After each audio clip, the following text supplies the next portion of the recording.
Well,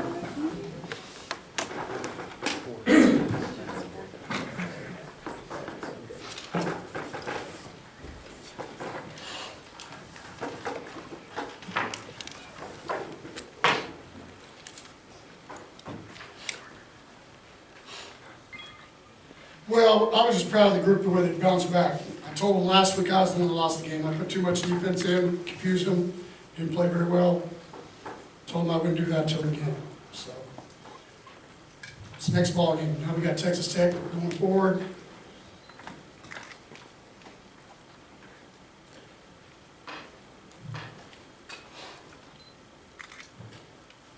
Coach, do you consider yourself back in the conference title hunt? I'm not even thinking about it. I didn't think about it before.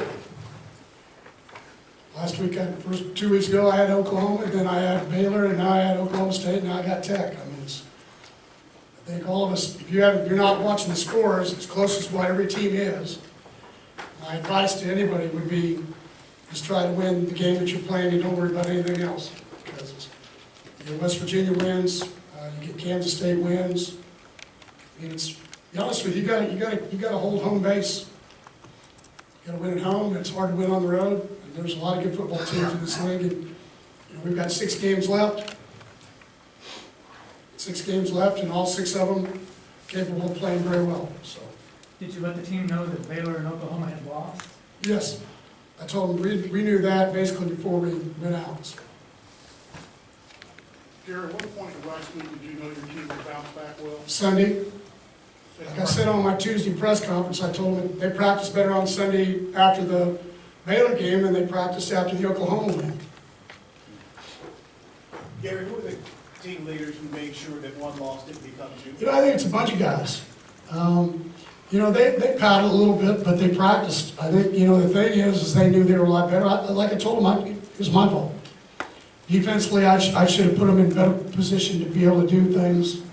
It's my job to stop people, and I didn't. I told them even in pregame this morning that wouldn't happen again. So, got to get ready to play. You know, we said from the beginning of the week, and we had, and this goes for the rest of the year, you got to play in the red zone. Everybody can move the football in this league. Everybody can move the football.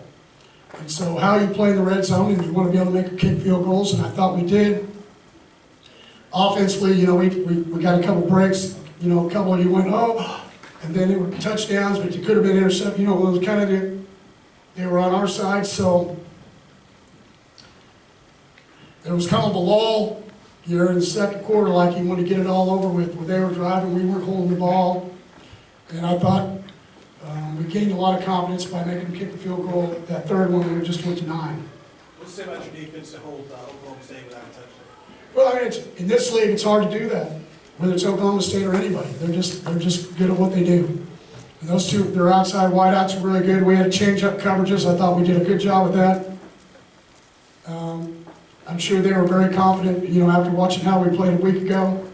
We changed up how we played technique on the outside. Helped us a little bit. They weren't necessarily happy with it at the beginning of the week, but I bet you if you talk to them now, they'd be a lot happier. So, but you got to give Trayvon credit. You know, he throws the one screen. They had a zone blitz on, and they dropped the lineman out, and he throws it to him on a wide receiver screen. And outside of that, I did a great job again. The attribute that he has that causes you a lot of problems is he can beat you with his feet. And you know, it's when you're not open, and that creates space for other people once he starts running. And you know, that's why I've been, through the years, I've been a Trayvon fan. I've been defending him in practice for 3 years. And so, you know, we just got to keep playing. You got a very high-powered offense next week in Texas Tech. They gave West Virginia all they wanted, leading most of the game. They just beat Baylor. I think they won today. They have an opportunity to get back. So for us, we got to get ready to play. There's no weeks off. I think that's the thing you find out about this league and watching every ball game, and with as much parity and as close as the talent level is, those 5 plays were a big deal. Getting a touchdown call back, or missing a field goal, or not calling the right 4th down, or 3rd down call, all those things, in this league, in the next 6 weeks, are gonna be real interesting, to be honest with you. Gary, how did those 5 plays, or the 3 plays early on, a 5-play span, where you kind of blew the game open, how did that set the tone and kind of put last week behind? I don't know if it did. You know, I didn't even think about it. All I was thinking about is, I mean, I gave up 21 points in the last 6 minutes, so I was more worried about playing until the last second ticked off the clock. In this league, that's what you gotta do. I mean, it's just part of it. Everybody's got good players. Everybody does. When's the last time you played this completed game, both sides of the ball? I don't know, probably Minnesota. Yeah. Did they win today? Yeah. Yes. So they're 6-1. Yep. So, Coach, you ever been up 28 to 9, a half of 9 minutes of time of possession? and we were down time of possession. Yeah. Oh yeah, I knew we were. I was the one calling the defenses. Trust me, I knew every second of it. So you rooting for Minnesota? Well, yeah, well, I root for Minnesota anyway because of Jerry Kill and I are good friends, but I mean, I'm rooting for Minnesota also because I know everything he had to go through when he got there, everything he's done to this point to get there, and then, you know, next year we got to play him, so for 3 hours I got to be not happy with him. So, but right now I'm happy. I'm fired up, and every time he wins, it does more for us. So he just needs to keep winning. Today, did Trayvon find the right balance between running, but then also staying in the pocket when he needed to stay in? You know, I thought he stayed in the pocket too much early. And he had one time, I thought 2 times that he threw down the field that he could have got first downs if he would have kept, and the thing I like best today is he didn't try to become a running back. When he got to where he got to what he needed to have, then he got down. He got out of bounds and he got down. And you'll survive and play a lot more football games in this league if you'll go do that. I mean, you said right there, did he look more like a quarterback than maybe he has in games past? Oh, I don't know. I mean, it's always looked like a quarterback to me. You guys are always the one that have an opinion about all the rest of that stuff. So, I mean, all I know is he's one of the top 7 total yardage guys in the nation. I probably believe that he probably went up today. So, yeah. Do you believe you're the best team in the Big 12 right now? Oh, I don't know. Right now, all I know is we beat Oklahoma State. And so, I mean, you got to play Kansas State here. You got to go to Texas. You got to go to West Virginia, which is a really hard place to play. You got Texas Tech, which is a rivalry game next week. You know, and then you got Iowa State at the end, and you got to go to KU. So, you know, our thing is to get 6. Okay, that's been the beginning of become bowl eligible, and then what can we do from there on? And we get to color some more purple in, which is a big deal to us. Through our years, we've been used to having a lot of purple in that pyramid, and we didn't have very much last year. So, like I said, when you're 4-8, you shouldn't be doing much talking. So. Are you happy with the improvement in the secondary, man, only giving up the 1 vertical today? Yeah, well, I knew they weren't a bad secondary. I mean, that secondary shut out Oklahoma in the fourth quarter. I mean, you got to give Baylor a little credit. They got some good players. They get hot. They play well at home. We should have made some of those plays? Yeah. And so, you know, we've got some work to do. They ran the ball a little bit better than what I wanted them to today. I mean, we got a lot of work to do. I'm surprised were you they didn't pass them on the second game. It was interesting, but I don't, you know, we were playing some coverages that were not conducive for them to try to throw it over our heads. Same coverages, to be honest with you, that I was playing a week ago on a couple touchdowns. We just played them a lot better. Derek Kindred's interception was one of them. We were too deep over the top. And so, you know, it's the kids. That's why it's my fault. My job to get them was yeah. Does this reaffirm your faith that your definition of good defense can apply in this? My definition of good defense is 1 less point. In this league, you just find a way to hold them 1 less point. You know, you better have a level of player if you want to talk about being the number 1 defense in the nation. Okay, we're not where we need to be there yet. Do we have good players? Yes, but I don't see anybody in the league, because you better have a pass rush you can get there awfully quick, because everybody's got somebody that can go. Everybody's got somebody that can go. So, You know, and I'm proud of them. You know, for them to come back and not give up a touchdown pass and a touchdown period, shows how they were and how they play together. And so, you know, we played better than them. It's, you know, again, the crowd was, and I expect, to be honest with you, the crowd was loud, but I didn't think it was as much energy as there was for Oklahoma, but I'm willing to predict that there'll be a lot of energy for the Texas Tech game. That's what I'll predict. There's going to be a lot of energy for the Texas Tech game. So, and we're going to need it. We got to find a way to win. You know, get a chance to stay at the top of the conference. I think it's Kansas State's the only team alone right now, right? In the league. That's undefeated in the conference. So, a lot of football left to play. Coach Josh Doctson had a career game today and 1 yard shy of the single game receiving record. You talked about his impact on the team. You know, Josh is one of those guys that, you know, is very mature for his mom, works for the university, just very mature for his age. Ever since he got here, he's run great routes, he's blocked, he's tenacious. Team is very important to him. I heard him talk on my radio show the other night about he was a bleacher creature, so when he was younger, he was running across the field, always wanted to wear purple.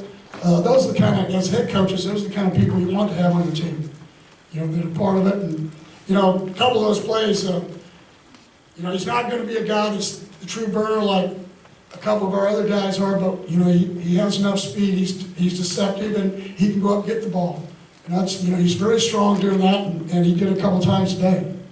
Gary, I know you're taking this week by week, but to play those three teams historically felt like, how much did that help you evaluate? Yeah, I want to know who I made mad. I mean, you knew that those three teams would be picked at the top. I knew Kansas, the only way they could have been different if you had at least the preseason, if they would have picked Kansas State next week. But Texas Tech keeps improving. They're a better football team than they were at the beginning of the year, and they played West Virginia very tough. They won today, and so we got our hands full. We got to get ready to play this week. Gary, what did you learn about your staff and your players this week and in this game? Well, nobody flinched. You know, but I think that always has to start. I told them, I said, you can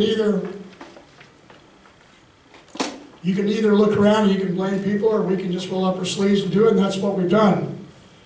But that's really what we've always done here at TCU. I mean, we've been through, I mean, you can't last 17 years, 14 as a head coach and not outlast some hard times, some close games, some heartbreaks. I mean, you go from the highest high of beating Oklahoma to the lowest low of losing like we did last week to coming back and beating Oklahoma State, the 15th ranked team in the nation. Coach does a great job at Oklahoma State with what they play. And so I know I have 4 or 5 guys that are former Oklahoma State guys on my staff that were excited because, you know, it's obviously any time you can play your alma mater, so they were excited. And I was excited for them. And so, but it's, you know, we'd had to go up there twice in a row, and it always was a hard-fought game. They've got a good football team, and they're going to be hard to beat going down the road. So it's all of us got to get ready to go. You guys were really able to sustain drives for long periods in the second half. Was that a point of emphasis after the way last game ended? No, but it was one of the things that we talked about. Still about scoring points. I'll take the amount of points over 2-to-1 possession time any day of the week. But if I can have both, then I'm pretty fired up. If you want to have your cake and eat it too, I mean, I don't get that very often. What do you think of your team's running games? Late, I thought it was good. Early, it was okay, but we had the one long run touchdown on the 4th down call. I think for us to become what we want to become as a whole football team, we'll have to keep improving our running game. That was the one thing that Baylor was able to do a week ago. But you got to be able to, you know, take the breath out of the clock at some point in time. And sometimes, even in the second quarter, if you just get some first downs, when you go up, you're up 21 to, at the time, I think it was 3, wasn't it? It was 6, it was 9. It would have liked to have gotten some drives where you got that done, but it's, again, beggars can't be choosers. I mean, we had 21 points, and then all of a sudden we had 28 points, and that's a big deal to me. Gary, talk about just making big plays against this team and limiting them to no big plays, basically. Well, I think they had the one, but, you know, that was an emphasis of us. That's why we changed some stuff with our corners. And then we mixed up some coverages to help ourselves do it. And you start by being able to play the run up front well. And so we were able to do that. You get into situations where they got us a couple times on play action, playing a couple zone blitzes. It was really probably, you could blame me more than you can blame anybody else because it's a tough coverage to play when they're play action. But we were trying to create some stuff up front by blitzing. But, you know, it's to see what happened a week ago and then come back and know that these guys have thrown the ball over Florida State, you know, a lot of different people's heads and get ready to play is a tribute to those guys and fighting back. We still got a long way to go. We're not out of the woods. But, you know, we're going to keep playing and we're going to keep, I had to go back and be a lot more detailed. I felt like I put too much defensive in for Baylor and I confused them and we weren't good at anything. And so I went back and made sure, even on Wednesday night, instead of 11:30 night, it was a 1:45 in the morning night to make sure that those kind of things don't happen. And so staff did a great job. Coach Beach, those guys on the offensive side did a great job. And you got to find ways to win. And I think the thing that I like most is our kids are enjoying themselves. The one thing that I liked in the Baylor locker room last year, it's been 2 years since I saw that much emotion after a loss. And so, you know, the last time I saw that was 2008 when we lost to Utah in Utah to go to the Sugar Bowl, 12-10, I think, 13-10. And so, you know, this group cares. When you get a group that cares and they play together, then you're gonna have a chance to win football games and you can stay healthy. And that's the one thing up to this point different than the last 2 years for us. We've stayed healthy, and I think we stayed healthy again today. And so, next time you guys hear some reports out there about surgeries and all those kind of things, call me. I'll help you guys out. Hey, Gary, did you get a chance to sample the Gatorade in the second half? No. Again, it was one of those, I want to give those guys confidence. We were trying to hold them to no touchdowns. But it was a little bit easier when I got to 42, I'll say that too. What do you think of BJ's performance averaging over 10 yards? Well, I didn't know that, but it was nice to get back over 100 yards as a running back, not as a quarterback doing it. So we're going to have to keep running. We can't run him as much, except on scrambles and doing things. I liked really all the running backs that came in the game. You know, even Trey Johnson at the end. He's our power back. And, you know, as he keeps progressing, he'll make us a better football team because he can go get those short yards because he's a 230-pound dude. And so it was good watching him run like he did and get fired up about it.